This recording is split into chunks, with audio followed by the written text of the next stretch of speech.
Okay, these little chicks are getting a bit bigger, and their mama decided that she's gonna roost in the corner over here.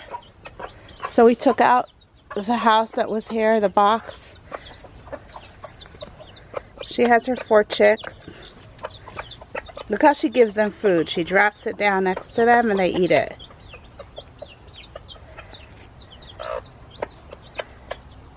We're at the apple patch. Trees are growing really nicely. And today we brought in some earth to level this area out so we can plant plants that are beneficial for the apple tree. And when we finish planting the plants, then we're gonna top this all off with mulch. This is what was gotten done today. Alright, we have a funny situation here. Kiwi decided that she wants more chicks. So even though I was taking her eggs, she left herself exactly 1 egg and she's sitting on it. It means that she's not leaving her corner right here 24/7 besides for 5 minutes to get some water and food. Which is really, really odd. First of all, because the egg she's sitting on is not fertile, but she's a desperate. She's such a good mama and she's such good mama instincts. So I could put underneath chicken eggs and she'll hatch that out. But I really want her to keep teaching her other chicks how to be turkeys and what to eat and how to roam and how to protect themselves. So I'm gonna, tomorrow when she gets up to drink and eat, I'm gonna take the egg away and I hope to be able to break her broodiness. Because her other chicks really need her at this time. Oh, I love watching this. The mama with all her chicks underneath her.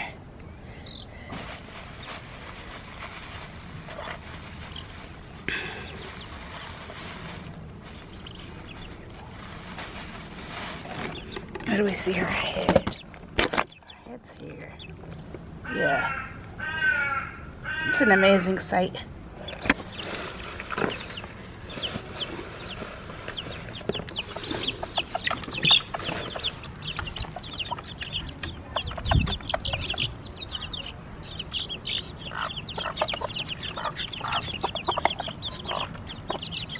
They're getting big.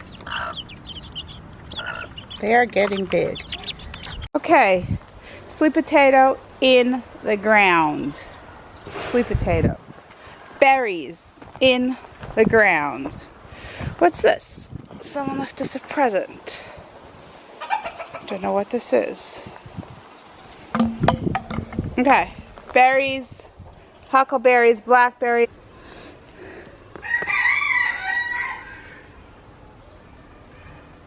This is the cosmos flowers that we planted and are coming out.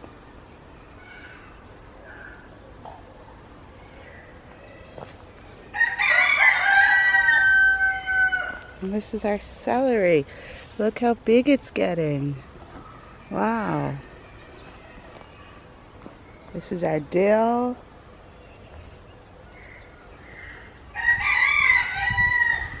And I'm coming to check for bees, because you can't have cucumbers without bees.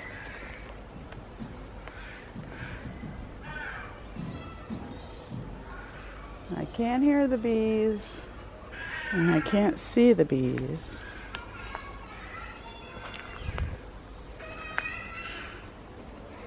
Here's a zucchini. Look how beautiful.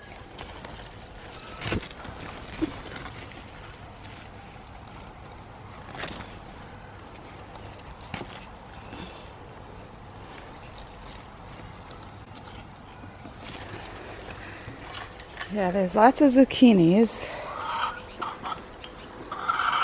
and basil. Look at this basil. Look how beautiful. Okay, how do we harvest it? If I want to use basil at home, I just pinch off some leaves like that. I just pinch off some leaves. Pinch off some leaves. Take it home and make pesto.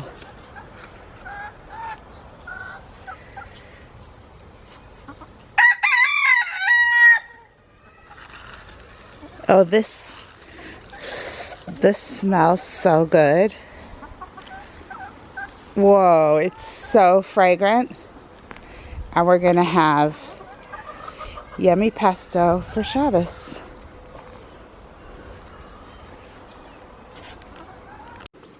Let's go gather eggs. Okay, we have much less eggs nowadays because we have all the mamas taking care of their kids. But this is a nice amount.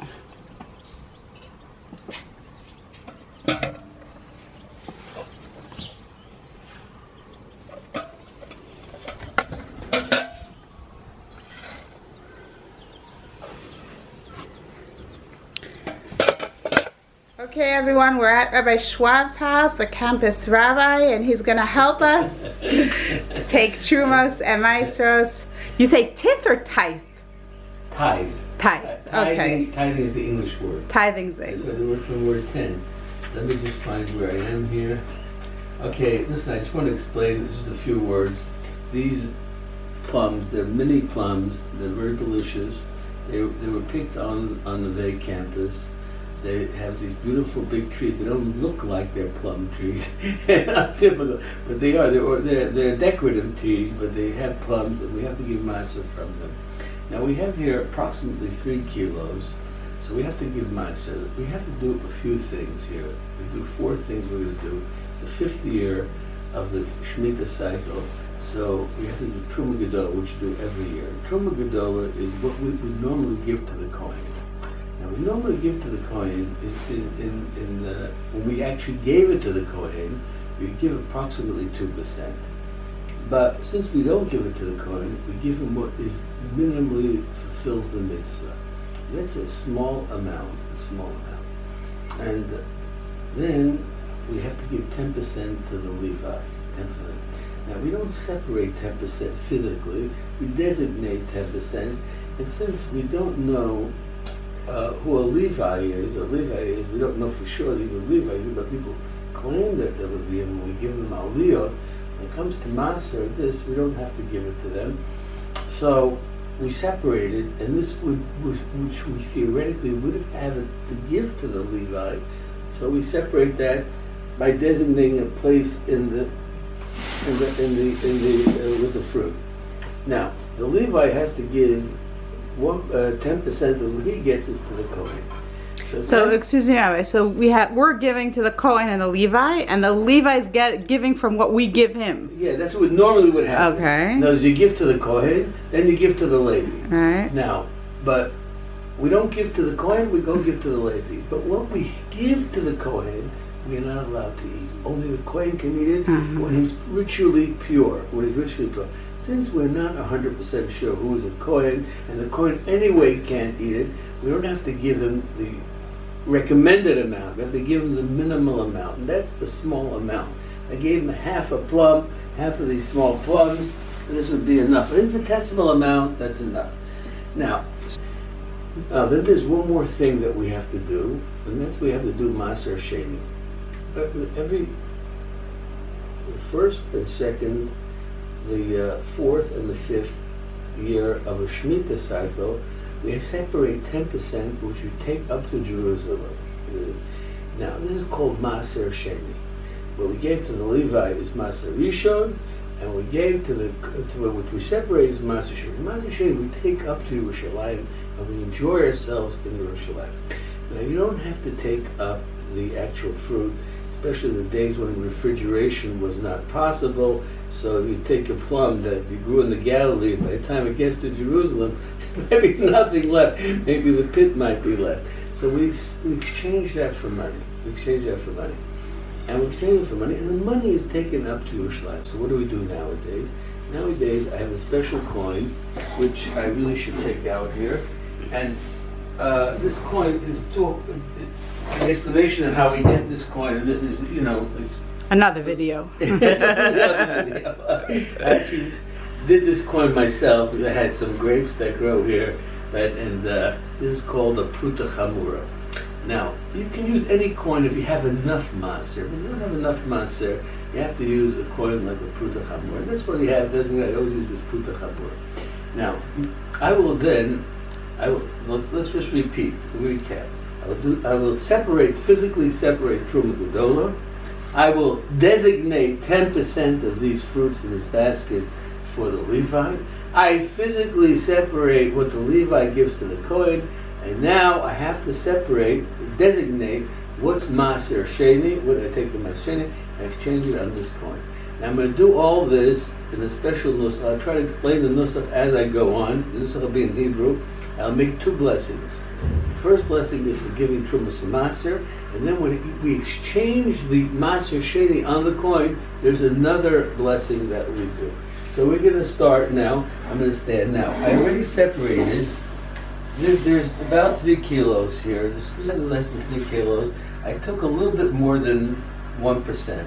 1% is 30 grams. I have here 57 grams. And just to be sure, that all the scales are working, I took off 57 grams. So I have 1% plus a little bit. Yeah, it was 57.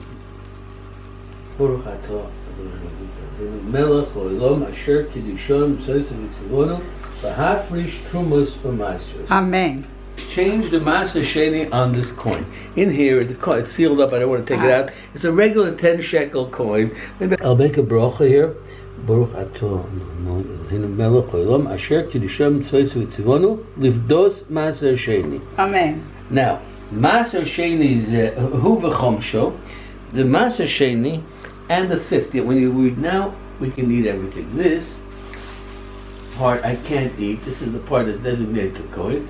If I knew who a true Kohen was, and I knew he was pure, ritually pure, I would give it to him.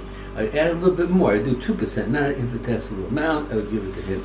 But we don't know how to do this, so we can't. Now we can eat the plums. Now we can eat the plums. Okay. In fact, I would take the plums. These plums are clean. They're not no pesticide. They don't have to be washed. Amen. They are delicious. The fruits of Israel, Jerusalem. Thank you very much, Rabbi. Can we offer you some plums for Shabbos? I took some. And for your wife?